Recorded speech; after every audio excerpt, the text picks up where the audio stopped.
Et on retrouve avec beaucoup de plaisir notre invité de ce dimanche magazine, Monsieur Moussa Diomandé, président de la plateforme unique des petites et moyennes entreprises de Côte d'Ivoire. Monsieur Moussa Diomandé, merci d'être avec nous sur ce plateau. Merci. Alors, comme nous le disions à l'entame de cette édition, nos échanges feront focus sur quelques points bien définis, à savoir la contribution des PME dans l'économie ivoirienne, vos préoccupations ainsi que les actions du gouvernement engagées en votre faveur. Mais avant, il convient bien d'éclairer la lanterne de nos téléspectateurs sur certaines notions importantes, comme par exemple, à quoi reconnaît-on une PME? Alors, pour parler des PME, ce qu'il faut retenir, c'est que la vie des Ivoiriens et des Ivoiriennes est rythmée par les activités des PME. Qu'il s'agit d'effectuer un voyage à Korogo, ce sont les PME au niveau du transport. Pour tout ce qui concerne l'import, l'export, ce sont les PME. Les cliniques privées, ce sont les PME. Les pharmacies, ce sont les PME. Les PME sont partout. Notre économie est adossée aux activités des PME. Je veux dire l'économie locale. Et nous pouvons dire également que les petites et moyennes entreprises contribuent au développement économique de la Côte d'Ivoire en ce sens que nous soutenons les ménages, nous soutenons nos familles. Et cela n'est pas négligeable. Et donc les PME sont partout. Sans les petites et moyennes entreprises, vous n'aurez pas eu d'économie locale. Et pour dire que la contribution des petites et moyennes entreprises, elle est importante, elle ne peut pas se limiter à une approche quantitative simplement, mais à une approche qualitative. La notion de PME n'est pas une notion statistique, mais c'est une notion, c'est un concept qui fait appel à la culture et qui renvoie à des activités, à des initiatives privées, et qui renvoie également à des initiatives familiales, permettent aux gens de se prendre en charge, être dans des activités qui génèrent du profit. Voilà la PME, elle est présente partout. C'est les PME qui soutiennent les ménages, c'est les PME qui soutiennent les familles. Et justement, la transition est bien trouvée. Vous venez d'ouvrir une lucarne sur la question qui allait suivre, la contribution de ces PME. Comment la mesure-t-on, comment l'apprécie-t-on? Alors déjà, lorsque vous soutenez une famille, je pense qu'il faut être pratique, il faut sortir des considérations statistiques pour dire simplement que la contribution doit être mesurée par des données statistiques exclusivement, mais il faut être concret. Être concret, ça veut dire quoi? Que les PME rendent service aux populations. Quand vous avez besoin de construire votre maison, vous appelez des petites et moyennes entreprises. C'est les petites et moyennes entreprises qui construisent vos maisons. Quand vous avez besoin de vous habiller pour un mariage, c'est les artisans, c'est les spécialistes de la mode qui vous confectionnent ces habits. Donc, je dois dire que la contribution des PME à ce niveau, elle est énorme. Elle est dans la vie des Ivoiriens, partout. Voilà. Au regard de leur contribution, sont-elles réellement valorisées? Alors, je dois dire qu'en termes de valorisation, l'État fait des efforts en ce moment pour mettre les PME au centre de beaucoup de préoccupations. Voilà. Vous savez, vous avez des décrets, vous avez des textes de loi qui essayent d'organiser l'écosystème administratif des PME. Mais ça ne suffit pas. Il faut aller peut-être beaucoup plus loin pour permettre à ces PME d'éclore dans un environnement, je veux dire, dans un environnement géographique, au niveau de notre territoire. Je parlerai des zones économiques spéciales qui vont permettre aux PME d'éclore, où on va trouver des avantages en termes de fiscalité, des avantages en termes de recherche et développement, des avantages en termes d'import-export. Voilà, il faut ces zones, il faut les multiplier. Maintenant que l'État a travaillé sur le cadrage, qu'il continue de travailler sur le cadrage des décrets, des arrêtés. Vous avez aujourd'hui le fonds de garantie des PME.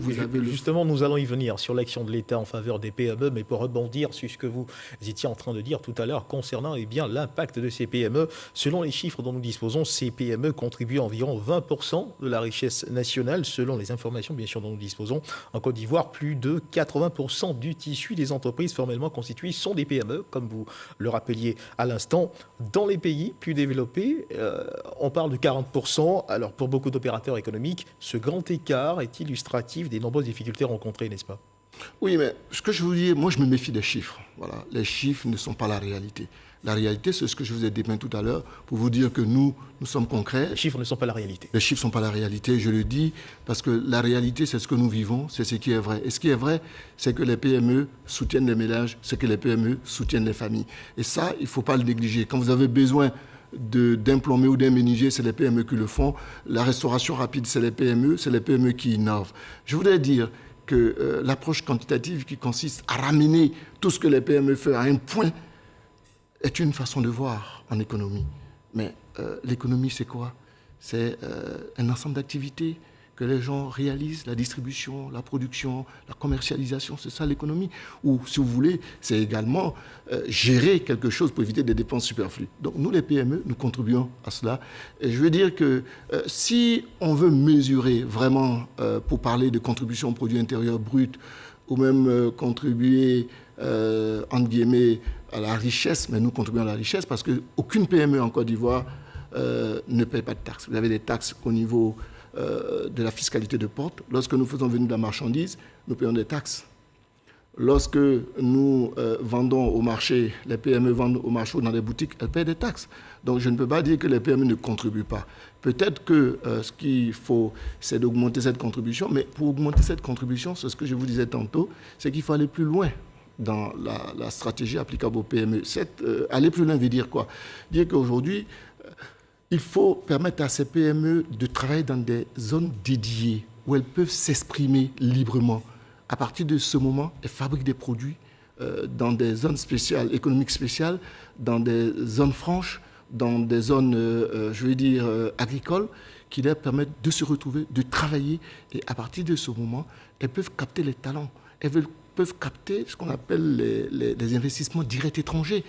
Alors vous venez ainsi donc de toucher de façon détournée aux problèmes que vous rencontrez. Est-ce que vous pourriez justement nous situer davantage sur ces problèmes que vous connaissez au quotidien? Les problèmes des petites et moyennes entreprises, elles sont de plusieurs formes. Il y a des problèmes administratifs, il y a des problèmes liés même à la fiscalité, il y a des problèmes liés à la commercialisation de leurs produits, à l'import-export.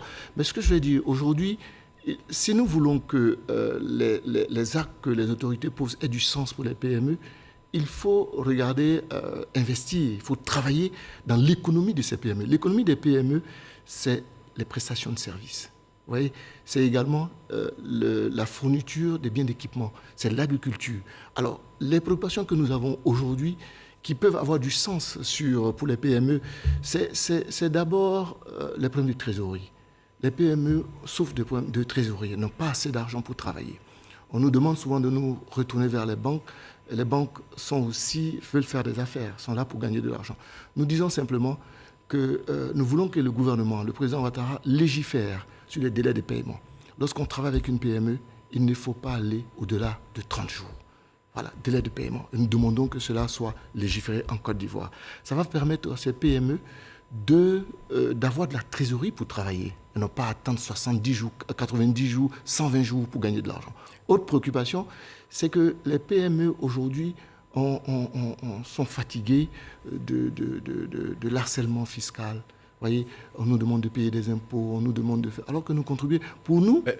Mais le gouvernement a également pris certaines dispositions pour alléger justement les mesures fiscales.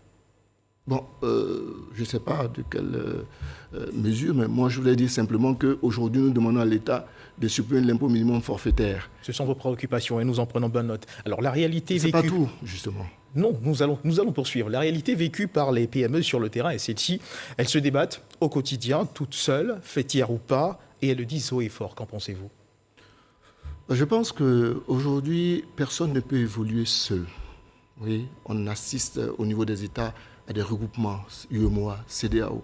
Donc, ces PME qui pensent qu'elles peuvent évoluer en dehors de la plateforme unique des petites et moyennes entreprises, je pense qu'elles se trompent. La plateforme unique des petites et moyennes entreprises a pour vocation d'unir les PME. Nous voulons l'unité. Nous voulons que les PME se retrouvent dans un creuset afin que nous allons plus loin, que nous apportons notre contribution de façon ordonnée, de façon structurée à l'économie ivoirienne.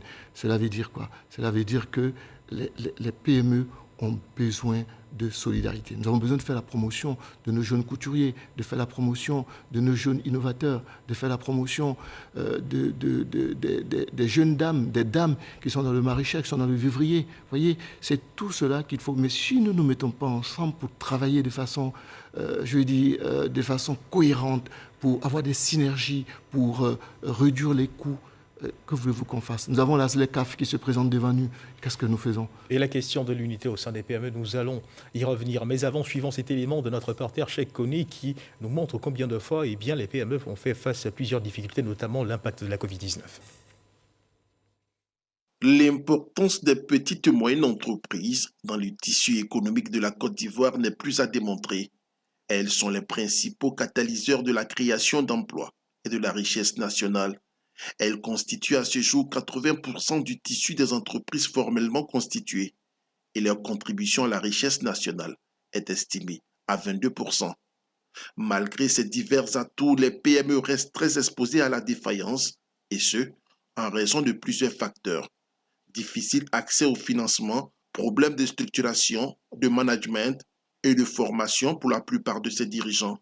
L'autre difficulté majeure reste la fiscalité. Vous pouvez avoir une grande entreprise et puis il y a la fonction commerciale pour prospecter, vendre, commercer et marketing.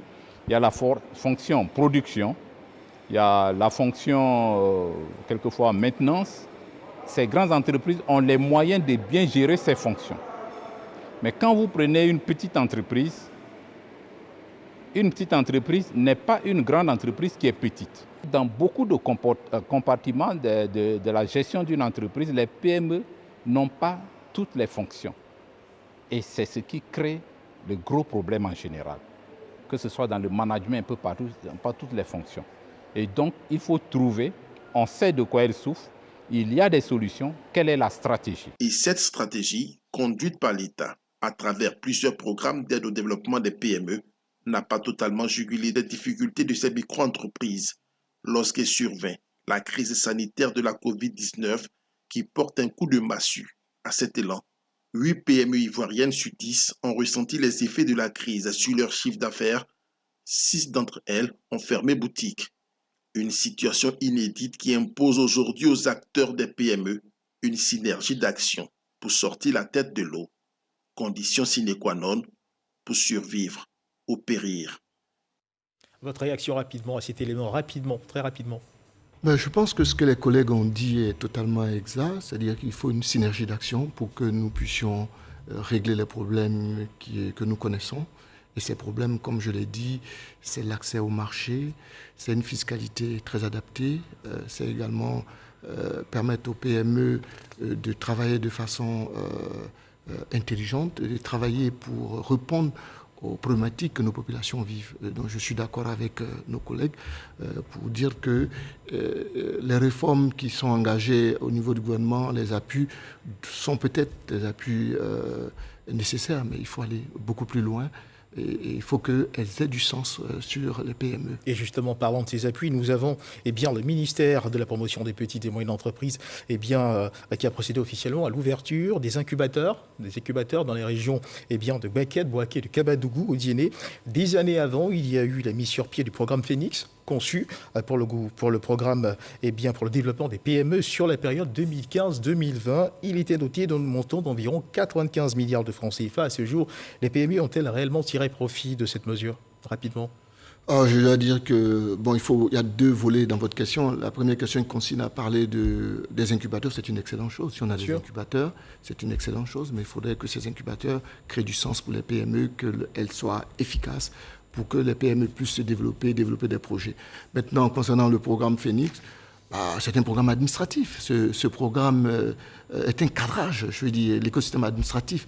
Maintenant, comme je l'ai dit tantôt, il faut aller plus loin, sortir des cadrages administratifs pour aller vraiment vers l'opérationnalisation, vers la mise en œuvre de vraies stratégies pour conquérir des marchés, pour avoir des produits innovants.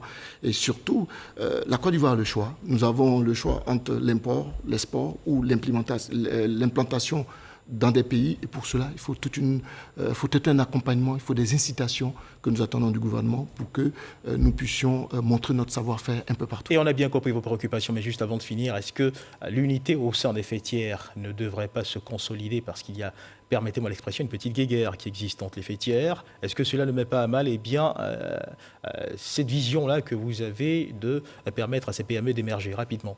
Juste avant de conclure. Non, à mon avis, il n'y a pas de problème. C'est des problèmes que nous sommes en train de régler. Le ministre des PME fait tout pour que les PME se retrouvent ensemble, pour travailler, pour pouvoir tirer parti de toutes les réformes qui sont mises à notre disposition. Donc, à mon avis, il faut que tout le monde se retrouve au sein de la plateforme pour que nous puissions continuer le travail qui nous revient. Merci à vous, Monsieur Diomandé Moussa. C'est la fin de cette édition. Merci de nous avoir suivis. Je rappelle que dans le cadre du Dimanche Magazine, avec notre invité, Monsieur Moussa Diomandé, président de la plateforme unique des petites et moyennes entreprises de Côte d'Ivoire, nous avons parlé de la contribution des petites et moyennes entreprises dans l'économie ivoirienne. C'est la fin de cette édition. Merci de nous avoir suivis. Dieu garde la Côte d'Ivoire.